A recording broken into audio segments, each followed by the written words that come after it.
What's the one big mistake that most leaders do that influence their team? Setting goals for your team. Now that sounds weird. I say this a lot in front of groups is, how many of you are really not morning people? And some people actually raise their hands. Then don't come around me until you've got a better attitude, right? You often say that mindset is contagious. Does it really influence their staff and their subordinates? You know, when I work with teams, we talk about a championship culture. Then there's two types of people and two types of groups, either culture builders or culture destroyers. I got to make the sale. I have to make this. But if you could walk in and go, okay, I don't have to. I get to show these people around. I get to show them the benefits of what we have. I get to, instead of I have to, that's a big deal right there. And we make the sign of the cross on our forehead, on our lips, and on our heart. You know what that means? The words of the gospel is in my mind, it's on my lips, and it's in my heart and soul. That's how leaders should be with their vision. It's in their mind, it's on their lips, and it's in their heart and soul, mainly in their heart and soul. And the one thing that's always missing is the vision. This episode is brought to you by Hamacampai, the first vacation ownership project on the northern coast of Ecuador.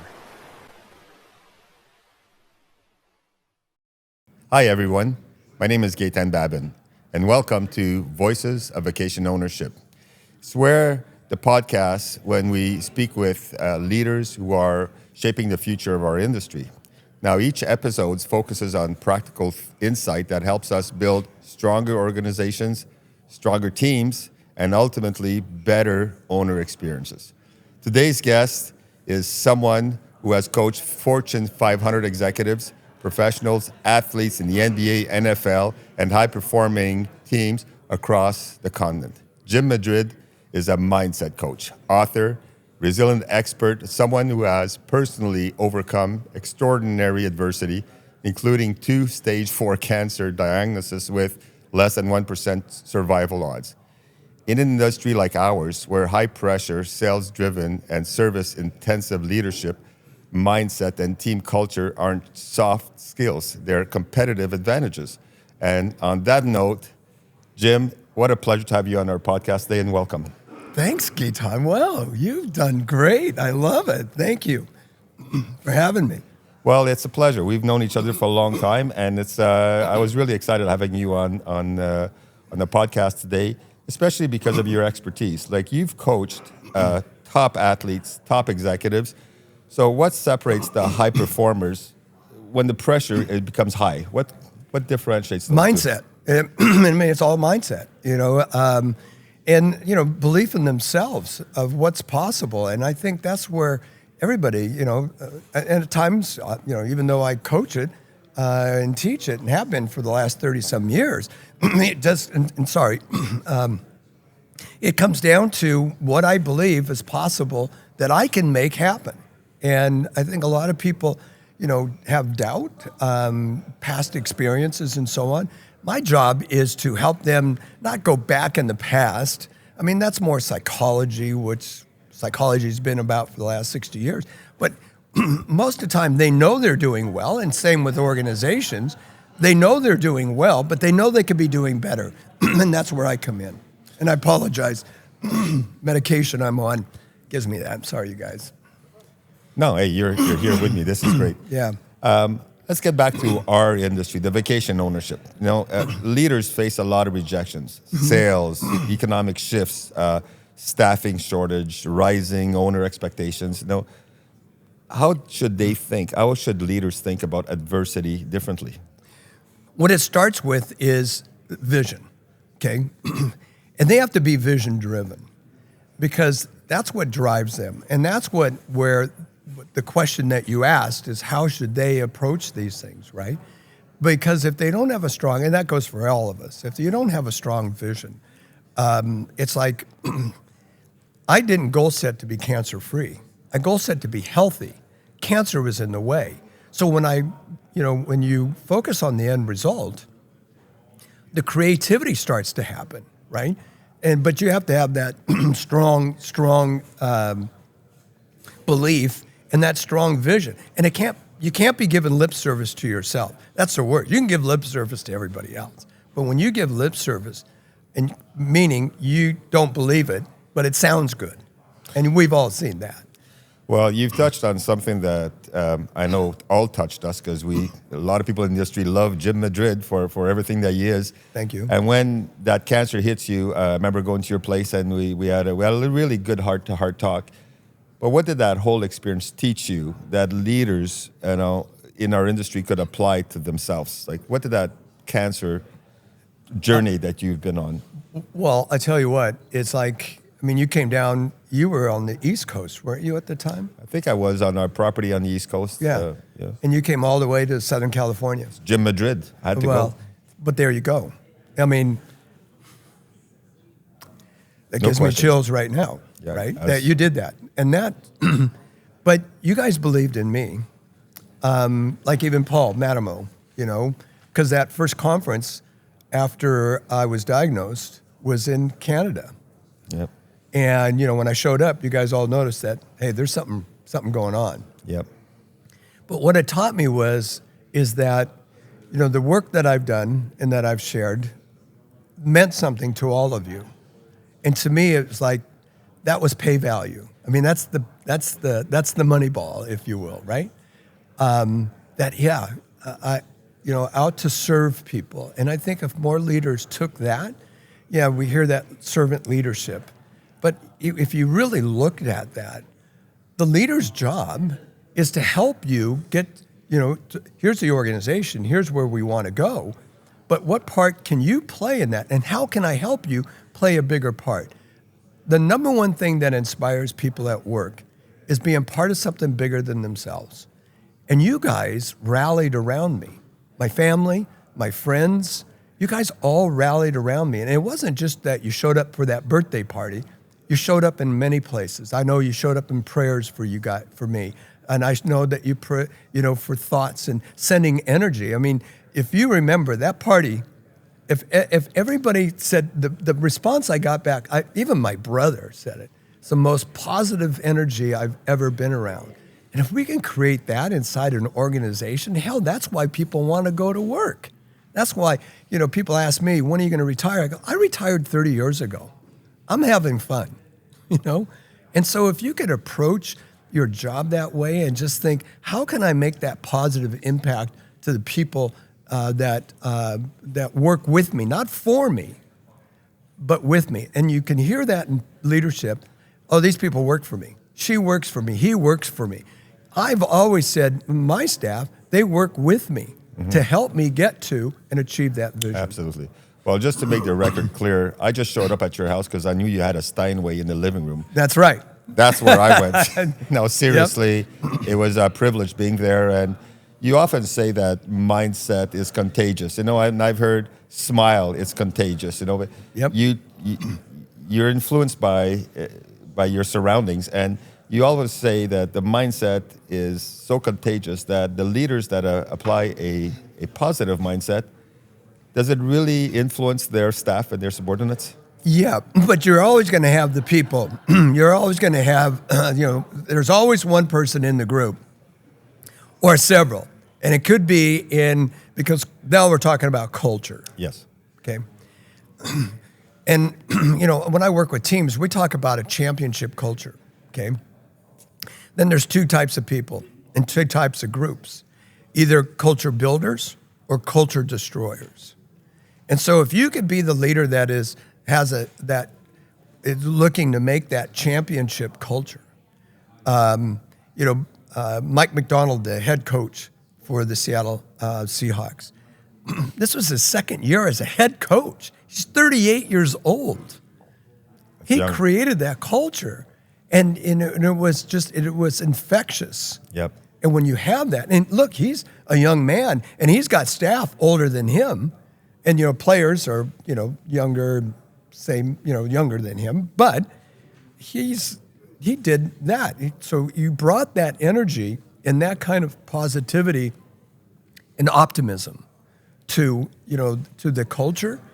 It's contagious, but you can't be fake about it, Gaetan. You've got to really believe that that's the energy that you're putting out, is that kind of, optimism, positivity. And come on, we've been hearing positivity. Hey, be positive, and all that.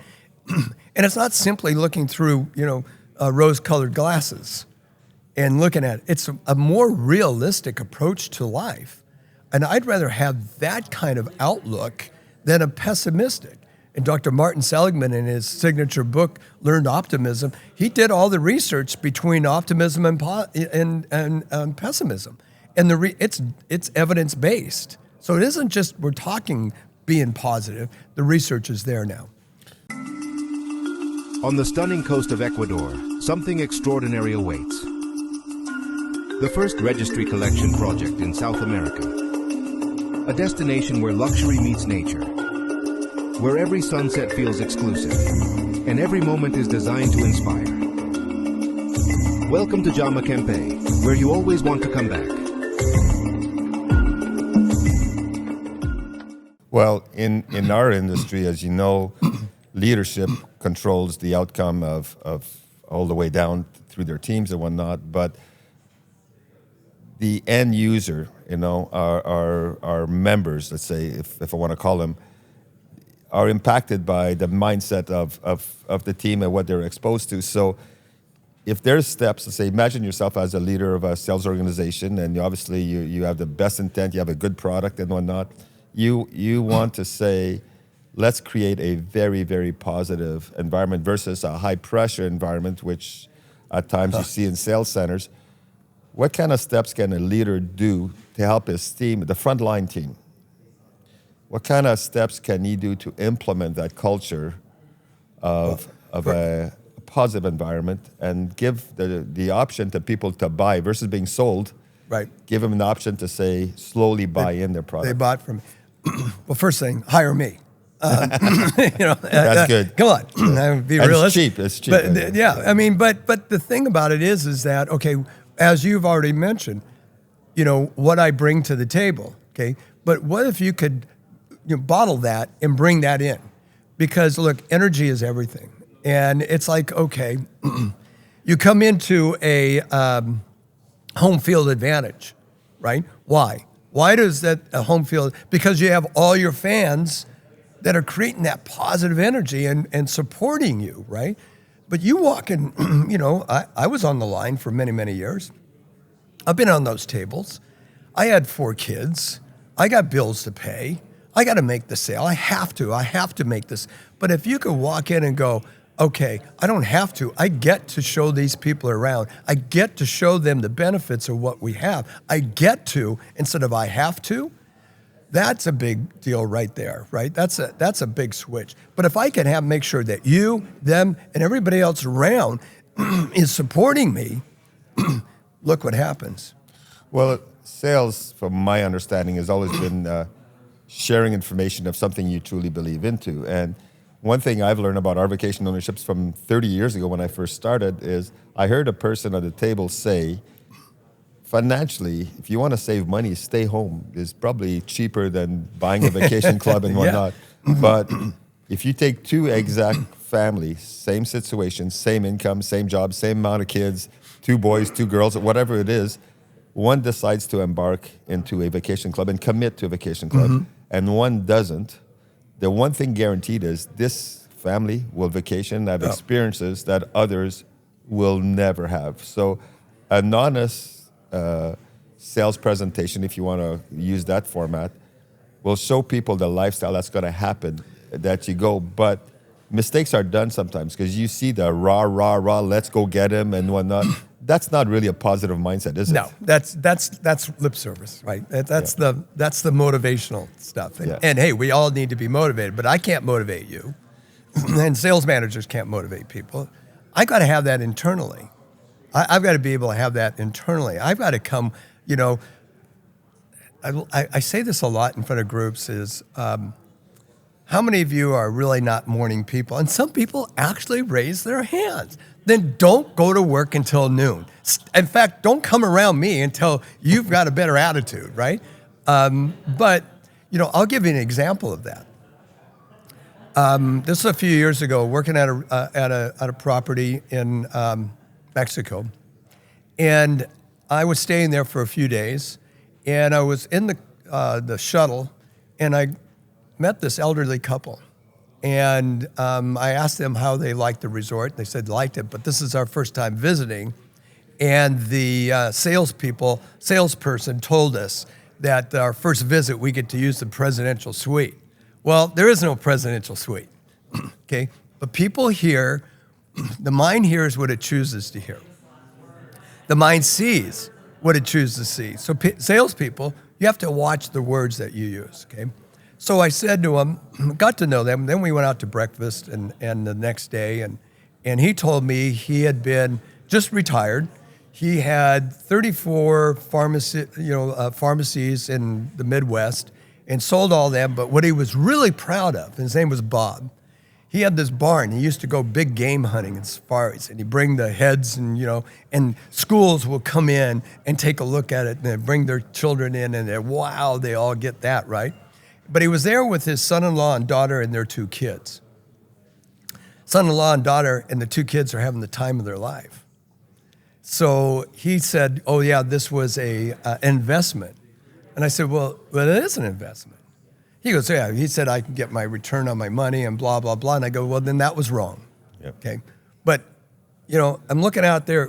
We're at the restaurant on the beach, right? And we're looking out and we're watching the kids in the water and having fun, and the daughter and son-in-law having the time. I go, so Bob, when you go and you're going to leave Bob's barn to them? I mean, when's the last time they decided to go in Bob's barn? And the wife goes, tell him, Jim, tell him.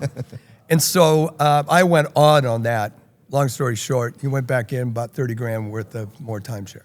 It's a commitment, the same as a gym. If you're a member of a gym, there's likely you're going to work out more than if you're not a member of a gym. You buy a bicycle, the odds of you going rent a bicycle, you can't go rent a bicycle if you need a bicycle. But if you have a bicycle in your garage, you can take the bicycle as a whole. Exactly. So, you look at organizations that are really focused on giving members the ultimate value, ultimate vacation, ultimate experience.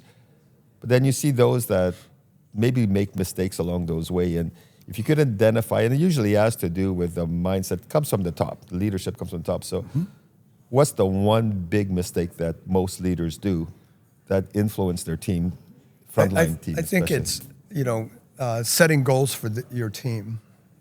Now that sounds weird, okay?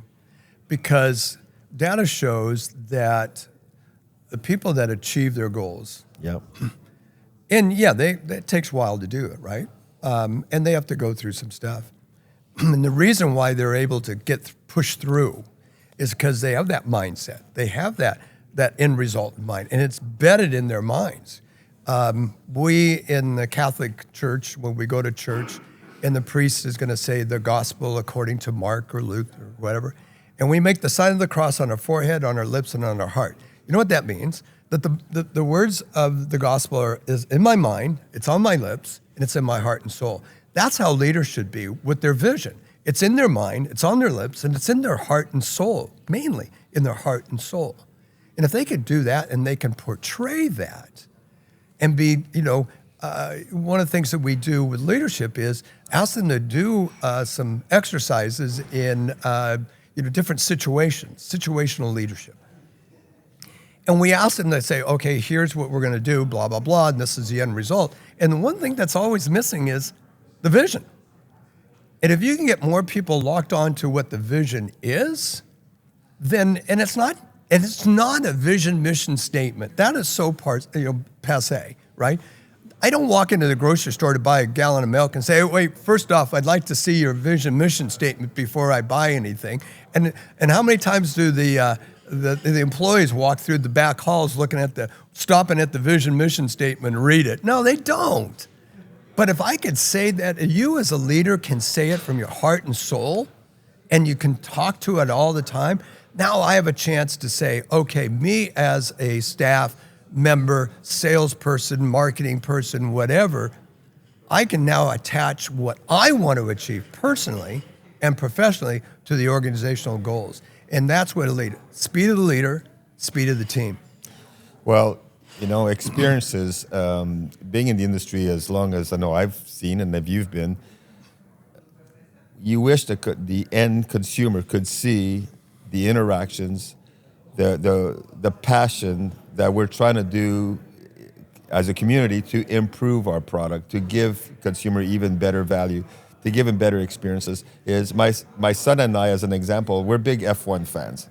And I remember seeing an interview one time with Lewis Hamilton, and I always thought this would be cool because I like driving fast cars and that kind of thing. I've tried some go-karts, and my son and I like to do that if possible. But he said, I wish people could experience what I experienced inside of F1, which I never will. Right. But in the vacation ownership world, you can. And if people, and I think it's progressing. We're seeing a lot of positive things now that people are proud to say, I've committed my family to some great vacations. Yeah. But your mindset as your positive output to the group of the people that are influencer into this business has been huge. And I'm sure everybody would really, really appreciate that are viewing this, your contribution to this. And if you have an issue into your property and you feel that it's lacking a little bit, you'd be a good source to go to. And I've read one of your books. You got a second one that's out right now. Why don't you mention that? Get over and get on with it. It was my first one. And then Meatballs and Mindset, baby. Yeah. Recipes for a Positive Life.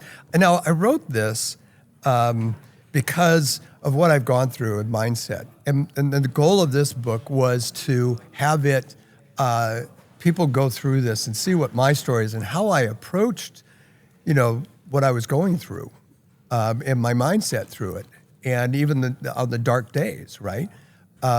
If you can approach and apply this same to any kind of challenges or setbacks that anybody's experienced, because we deal with life's everyday challenges every day. Well, your first book, Get On With It, I loved it because we get sometimes so stuck, oh, God, here we go. And, oh, Jesus, I got to deal with this now. And this person's giving me...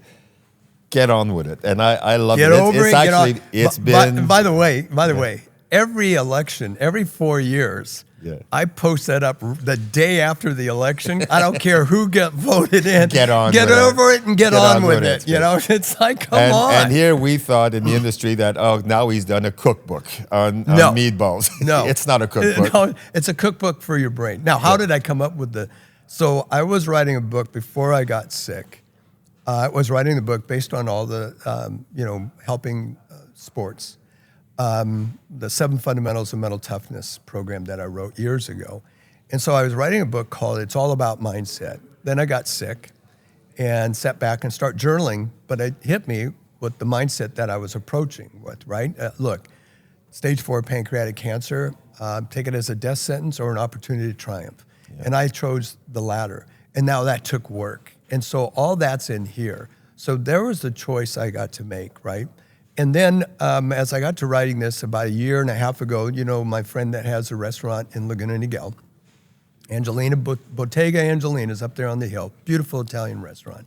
So Filippo and I were sitting at the bar one time talking about our Italian, heritage, how I grew up on the Italian side of my family, and he grew up and born in Naples, Italy. And we talked about the love, the compassion for food, for, sharing and so on. And then hit me about 1:30 in the morning. I was, that's it. I, honest to God, I got up, went into my office and started going, okay, I've got to put all that together into the book. And then about a week or two later, I'm making some meatballs. And I go to the grocery store, and I'm getting all the ingredients to make the perfect meatball. And as I was sitting there rolling them, right, like this, I'm going, that's it. I stopped, washed my hands while in the middle of making it and said, Meatballs and Mindset, recipes for a positive life. Love it.